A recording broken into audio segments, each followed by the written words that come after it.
Hello guys, welcome back to my channel money management. इन दिनों market में volatility बहुत ज़्यादा है। निफ्टी की बात करो, बैंक निफ्टी की बात करो, या फिर कोई पर्टिकुलर स्टॉक की बात कर लो। बैक टू बैक अगर मैं आपको एग्जांपल दूं, आईआरसीटीसी, टाटा मोटर्स, या फिर आप टाटा मोटर्स टाटा ग्रुप की बात कर लो, या और भी बहुत सारे स्टॉक मार्केट में अवेलेबल है। डीमार्ट की बात कर लो, डिक्सन की बात कर लो, या आप पर्टिकुलर निफ्टी बैंक निफ्टी की बात करो, मोमेंटम बहुत हाई। तो ऐसे टाइम पे या तो आप नेकेड ट्रेडिंग कर रहे हो, स्ट्रैटेजिक ट्रेडिंग कर रहे हो, किसी भी तरह की ट्रेडिंग कर रहे हो तो प्रॉब्लम हो रही है। नेकेड वालों की तो खैर मैं बात ही नहीं करता। नेकेड वालों को तो आप समझ सकते हो कि आप कितना स्टॉप लॉस मेंटेन कर सकते हो, कितना मार्केट में रिवर्सल मोमेंटम है, वन साइड मोमेंटम है। तो प्रॉब्लम हर जगह पे हो रही है। इसलिए जो नेकेड ट्रेडिंग कर रहे हैं उनको ज़रूर हेजिंग में शिफ्ट करना चाहिए अपने आप को, और हेजिंग इंप्लीमेंट करके काम करना चाहिए ताकि बड़े लॉसेस से बच सके।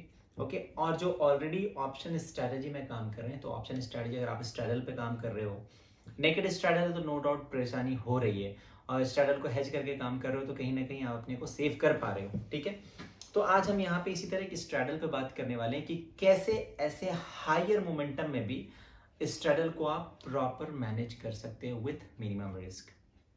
तो जब तक मार्केट में ये मोमेंटम बना रहता है, जितनी वॉलेटिलिटी बनी रहती है, तब तक आपको इस तरह की स्ट्रैटेजी पे इस तरह से काम कर सकते हैं। तो थोड़ा सा मैं एडवांस लेवल आपको स्ट्रैडल का आपसे शेयर करना चाहता हूँ। इस स्ट्रैटेजी को इम्प्लीमेंट करके विथ हेजिंग आसानी से काम किया जा सकता है और अपने रिस्क को कम किया जा सकता है।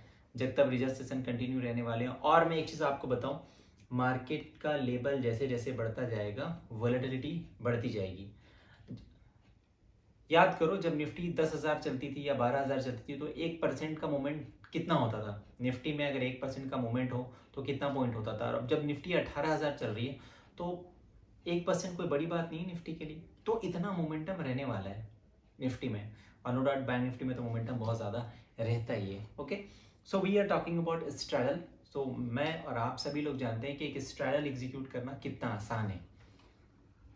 अगर शॉर्ट स्ट्रैडल हम क्रिएट कर रहे हैं तो at the money call option put option sell करके आसानी से क्रिएट किया जा सकता है। बट और इससे पहले मैंने आप एक स्ट्रैडल स्ट्रैटेजी भी शेयर की थी, जहां पे आप सिर्फ स्ट्रैडल एग्जीक्यूट करके कैसे 30% या 25% ऑफ योर टोटल प्रीमियम कैसे स्ट्रैटेजी को मैनेज कर सकते हो। बट इस टाइम पे स्ट्रैटेजी काम नहीं कर रही है कि 25 to 30% बहुत आसानी से स्टॉप लॉस हिट हो जाता है, और मार्केट में रिवर्सल मोमेंटम भी उतना ही फास्ट रहता है। तो हम क्या कर सकते हैं, क्या हमें एडिशनल यहाँ पे ऐड करना चाहिए कि हमारी स्ट्रैटेजी थोड़ी सेफ रहे और मैं थोड़ा पैसा बना भी पाऊँ। तो गाइज स्टार्ट करते हैं और समझते हैं कि थोड़ा सा एडवांस लेवल पे हम क्या कर सकते हैं। तो स्टार्ट करने से पहले मैं आपको बताऊं, मेरा चैनल है मनी मैनेजमेंट के नाम से टेलीग्राम पर, जहाँ पे मैं स्ट्रैटेजी से रिलेटेड अपडेट भी देता रहता हूँ आपको, और स्टॉक्स रिलेटेड भी अपडेट देता रहता हूँ। एंड ट्रस्ट मी, बहुत सारी ऐसी स्ट्रैटेजीज है मैं जो वहाँ पे शेयर करता हूँ, यूट्यूब पे भी शेयर नहीं कर पाता हूँ। तो go and no doubt subscribe that channel and you will get all the updates on my telegram channel also. Okay, so मैं शॉर्ट स्ट्रैडल की बात कर रहा था। ये स्क्रीन आपके सामने है, देखो मैंने शॉर्ट स्ट्रैडल बना रखा है। निफ्टी की आज की क्लोजिंग है 18125 के आसपास। मैं मंडे की क्लोजिंग की बात कर रहा हूँ। मंडे निफ्टी की क्लोजिंग है 18125। ये वीडियो क्योंकि आपको मंडे इवनिंग नहीं, ट्यूसडे इवनिंग मिलना है। तो 18125 के आसपास की क्लोजिंग थी, तो मैं उसी के अकॉर्डिंग एक पोजीशन आपसे शेयर कर रहा हूँ कि कैसे पोजीशन बनाया जा सकता है। ठीक है, तो 18150 18150 दोनों की कॉल ऑप्शन पुट ऑप्शन यहाँ पे हमने सेल किया है। ठीक है, आपको दिख रहा होगा ये हमने दोनों सेल किया। तो हमारा स्ट्रैडल ये प्रॉपर क्रिएट हो गया। अब स्ट्रैडल क्रिएट हो गया तो अभी यहाँ पे आप देखोगे तो आपका ब्रेक इवन वगैरह सब कुछ आपको दिख जाएगा। ये आपका ब्रेक इवन है 17,906 डाउन साइड, और up side 18,400 lump sum. Max profit आपका ये है, मैक्स लॉस आपका अनडिफाइंड है, because this is naked trading, naked position. Okay, और मार्जिन भी लगभग 1,14,000 के आसपास लगना है आपको एक लॉट में भी। ठीक है, अब मैंने कि जैसे आपको मेंशन किया कि मार्केट में वॉलेटिलिटी हाई है और नेकेड ट्रेडिंग आप कर रहे हो, because this is naked short straddle, naked strategies में अपने को हेजिंग तो डाली नहीं है। तो कम से कम इस टाइम पे आपको पोजीशन हेज करके काम करना चाहिए। ठीक है, स्टॉप लॉस तो आपका बैक टू बैक हिट हो रहा है, और जैसा आपने आईआरसीटीसी में सबकी पिटाई हुई है ना, सारे स्टॉप लॉस वाले भी रो रहे हैं, कोई स्टॉप लॉस लगा नहीं पाया। खैर वो दूसरा टॉपिक है, उस पर हम बाद में बात करेंगे। तो ये हमने यहाँ पे एक शॉर्ट स्ट्रैडल क्रिएट कर लिया। ठीक है, तो अभी क्या है, इसका ब्रेक इवन क्या है, ब्रेक इवन याद रखना 17,900 एंड 18,400। तो आपको क्या करना है, इसके ब्रेक इवन पे बाइंग मारनी है। ठीक है, तो पहले हम पुट का देख लेते हैं। 7900 का पुट ये बाइंग कर लिया और 18400 ये हमने बाई कर लिया। ठीक है, अब आपकी पोजीशन क्या हो गई, हेज हो गई।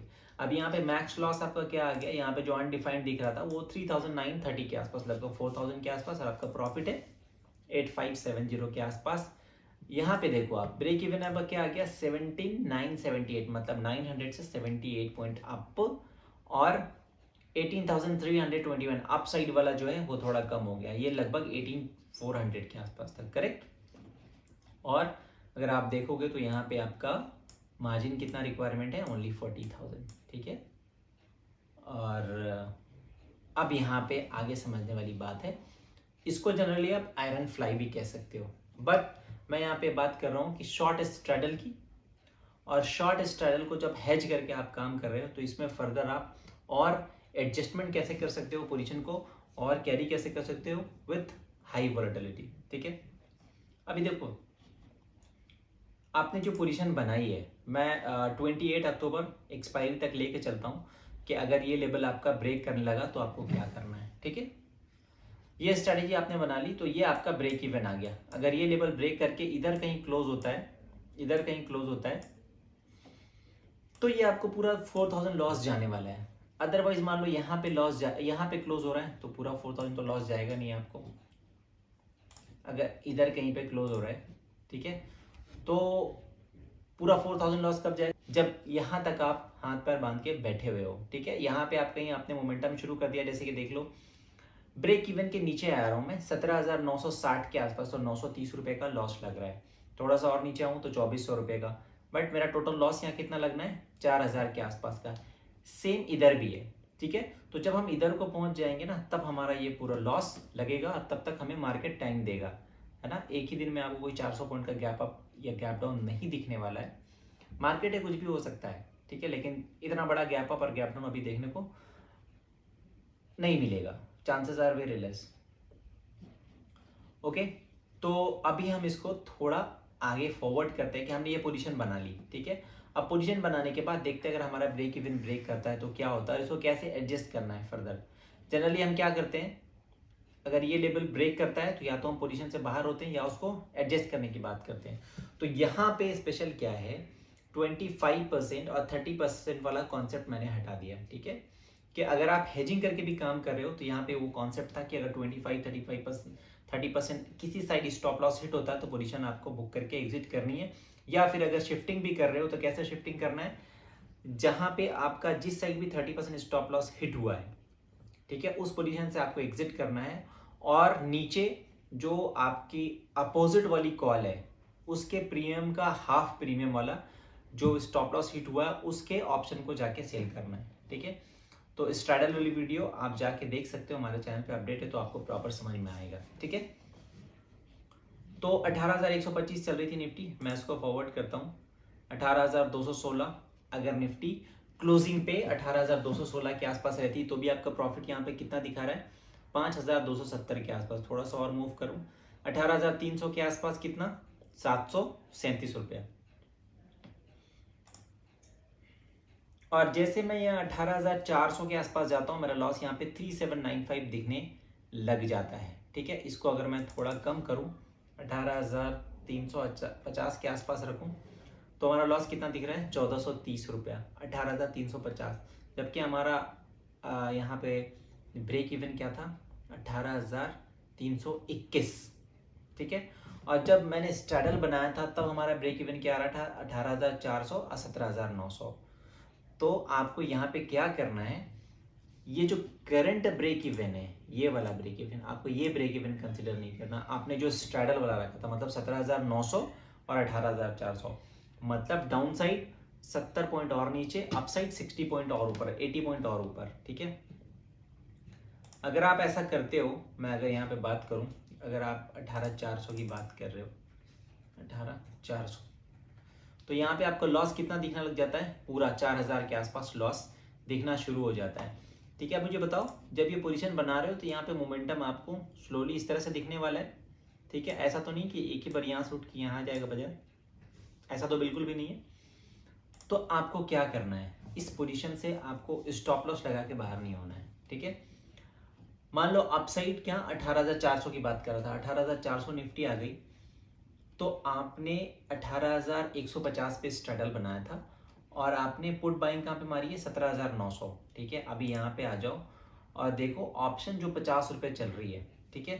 तो आपको क्या करना पड़ेगा, 18,150 जो आपने स्ट्रडल बेचा है ना, उस स्ट्रडल के आपको नीचे जाके और आपको पुट ऑप्शन सेल करना है, ठीक है।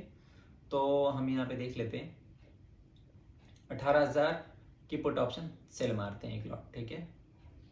ये हमने एक लॉट सेल कर दिया, ठीक है। नो डाउट इसकी प्रीमियम यहाँ पे आपको कितनी शो कर रही है 63, ये आपको लगभग 50 रुपए के आसपास मिल जाएगी, ठीक है।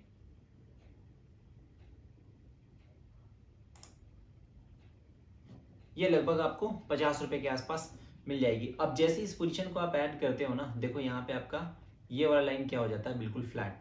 मतलब अगर मार्केट यहाँ से कितना भी आगे बढ़ जाए 18,490 और 18,581, देखो ये आपका लॉस जो है ना कांस्टेंट रहने वाला है, इस लॉस में कोई प्रॉब्लम नहीं होगा। अब क्योंकि मैं बात कर रहा था कि मार्केट में वोलेटिलिटी हाई है, तो अगर मान लो बाजार आपने स्टॉप लॉस तो नहीं काटा, आप तो पोजीशन में एज इट इज बने हो। क्यों बने हो, क्योंकि अब आपका मैक्सिमम लॉस कितना हो सकता है, सिर्फ 1,400 रुपए के आसपास। तो इतना रिस्क तो लेना पड़ेगा अगर ऑप्शन में आप काम कर रहे हो तो, correct. But at the same time क्या होता है, मार्केट यहाँ से रिवर्सल होता है। तो जब यहाँ पे मार्केट रिवर्सल होगा ना, और जब आप इस पॉइंट पे आओगे, यहाँ पे मान लो जहाँ यहाँ पे आपने स्ट्रगल बनाया था, ठीक है, 18,150 18,125 के आसपास, तो ऑलरेडी ये पोजीशन आपकी ना बड़ी प्रॉफिट में आ चुकी होगी। इसलिए ये जो ऑप्शन आपने सेल किया है ना एडिशनल 17,000 या 18,000 वाली, तो इस पोजीशन से आपको नहीं डरना है। क्यों, देखो एक्सपायरी पे 18,125 के आसपास भी आप आ गए हो ना, तब भी आप प्रॉफिट में है। क्यों, क्योंकि आपका एक्सपायरी डेट भी नजदीक होगा, तो ये जो प्रीमियम है ये भी मेल्ट डाउन होगा because of time value, theta D के यहाँ पे भी आपको मिलेगा। इसलिए मार्केट जब भी आप स्ट्रैडल बना रहे हो और उसको हेज कर रहे हो या आयरन फ्लाई बना रहे हो, तो मार्केट रिवर्स करता है और आपने नीचे से उसको शिफ्टिंग करी है। तो जब भी मार्केट रिवर्स होता है ना और अपने जहाँ पे स्ट्रैडल बनाई थी उसकी तरफ आता है, तो नो डाउट आपका प्रॉफिट वैसे ही बढ़ जाना है। नो डाउट ये 18,000 आपका कॉल जो है, 18,000 की पुट जो एडिशनल आपने सेल की है, ये कहीं ना कहीं आपको थोड़ा बहुत लॉस रिफ्लेक्ट करेगा, बट ओवरऑल आपकी पोजीशन ऑलरेडी बड़े प्रॉफिट में आ चुकी होगी। तो आपको इस पोजीशन से फिर बाहर हो जाना है, फिर आपको वेट नहीं करना है। ये टाइम होगा पोजीशन से प्रॉपर बाहर निकलने का। अभी देखो थोड़ा सा और नीचे भी कर दूं ना 18,050 के आसपास, तब भी आप 5,000 के प्रॉफिट में आ रहे हो। तो यहाँ पे 18,050 पे जाने के लिए ये लेवल तो क्रॉस करना पड़ेगा ना, आपको इस लेवल पे निकल जाना है, ठीक है। आपको इस लेवल तक वेट नहीं करना है, यहाँ पे आपका प्रॉफिट बन रहा है, इस पोजीशन से बाहर हो जाओ। तो ये एक प्रॉपर तरीका हो सकता है स्ट्रैडल को काम करने के लिए। अगर स्ट्रैडल में आप कर रहे हो तो प्रॉपर हेजिंग में काम करो, जहाँ पे आपको मार्जिन बेनिफिट भी फिर मिलने वाला है, पहली चीज। दूसरी सबसे बड़ी चीज कि आप बड़े रिस्क से बच जाओगे, और तीसरी सबसे बड़ी चीज कि आप बड़े आसानी से इसको मैनेज कर पाओगे। क्यों मैनेज कर पाओगे, क्योंकि आपकी पोजीशन हेज है ऑलरेडी। आप मेंटल आपका जो दिमाग है वो प्रॉपर काम करने वाला। क्यों, देखो क्या होता है, जब भी आप पोजीशन बनाते हो ना, पोजीशन में पैनिक कब होता है, जब उसमें आपकी पोजीशन हेज नहीं है, आपको पता है कि बाजार टूटता गया या मेरे अगेंस्ट गया, तो उसमें लॉस मैक्सिमम हो सकता है। तो जैसे ये मैक्सिमम वाले लेवल पे जाने लगता है ना, तो आप थोड़ा सा पैनिक हो जाते हो, ठीक है। बाजार आपके साइकोलॉजी से खेलना शुरू कर देता है। बट जब आपकी पोजीशन हेज रहेगी, जहाँ पे आपका लिमिटेड लॉस लगने वाला है, आपको पता है कि मार्केट में कुछ भी हो जाए लॉस मेरा इतना ही जाने वाला है, तब उसको आप प्रॉपर मैनेज भी कर पाओगे। कैसे, जैसे मैंने अभी आपको एग्जांपल दिया कि आपका मैक्सिमम लॉस 4,000 लग सकता है, तो उस 4,000 को आप 1,500 पे कैसे ला सकते हो। इवन ये 1,500 भी आप मार्केट को नहीं दोगे, इसको भी मैनेज कर सकते हो, जैसे मैंने आपको शिफ्टिंग का तरीका बताया। तो this was the one advance level जहां पे आप जाके इस तरह की स्ट्रैडल एग्जीक्यूट कर सकते हो, और आप वोलेटिलिटी को भी प्रॉपरली मैनेज करते हो, आइदर इट्स निफ्टी और बैंक निफ्टी। ओके, सो उम्मीद करता हूँ वीडियो आपको पसंद आई होगी। इसका दूसरा वर्जन भी मैं आपसे बहुत जल्द शेयर करूंगा कि और वोलेटिलिटी में और कौन कौन सी स्ट्रेटजी पे कैसे काम किया जा सकता है। ओके, सो आज के लिए मेरे दोस्तों इतना ही, मिलते हैं नेक्स्ट वीडियो में। Thank you so much.